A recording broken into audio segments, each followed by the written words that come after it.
Shalom. Hari ini saya mau share firman Tuhan tentang ajaran iman Kristen. Di dalam ajaran iman Kristen, umat Tuhan tidak diperbolehkan membalas kejahatan dengan kejahatan. Tetapi kalau membalas kejahatan dengan kebaikan itu diperbolehkan dan sangat diperbolehkan. Dalilnya 1 Tesalonika pasal 5 ayat yang ke-15. Kenapa ajaran iman Kristen tidak memperbolehkan membalas kejahatan dengan kejahatan?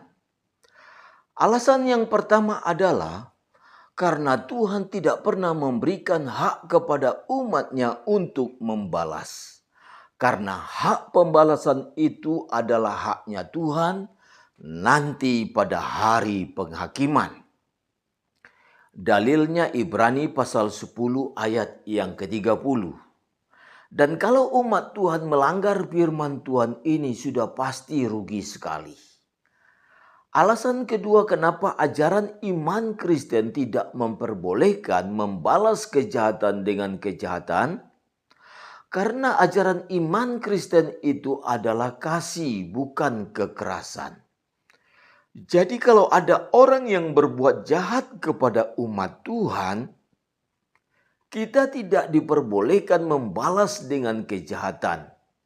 Tetapi yang dilakukan oleh umat Tuhan adalah justru berdoa kepada orang yang berbuat jahat itu. Dalilnya Matius pasal 5 ayat yang ke-44. Timbul pertanyaan, kalau umat Tuhan hanya diam saja saat dipersekusi, apakah tidak rugi? Jawabnya tidak. Kalau umat Tuhan taat melakukan firman Tuhan, tidak ada yang rugi. Malah sebaliknya untung. Orang diam tidak mau membalas bukan berarti dia takut. Justru orang diam itu adalah pemenangnya. Coba perhatikan apa yang sedang terjadi di Indonesia saat ini. Ketika umat Tuhan dipersekusi, umat Tuhan diam saja. Ketika gereja dibakar, umat Tuhan diam saja. Dan ketika gereja dibom, umat Tuhan diam saja. Sekarang apa yang terjadi? Satu persatu umat muslim jadi murtadin. Dan kalau kita menghitung jumlah mereka yang murtadin setiap tahunnya, wow, banyak sekali.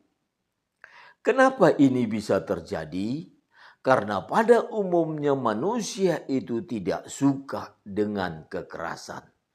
Itu sebabnya lewat apa yang kita lihat ini, benar sekali apa yang dikatakan firman Tuhan. Jangan membalas kejahatan dengan kejahatan. Orang yang diam itu tidak rugi, malah sebaliknya untung. Dan yang terakhir kepada umat Tuhan, saya mau katakan jangan pernah jenuh-jenuh berbuat baik. Justru sebaliknya, mari kita berlomba-lomba melakukan yang baik, karena orang yang berbuat baik itu tidak rugi tetapi untung. Jangan lupa like, subscribe, tekan sekarang juga ya tombol tombol merah.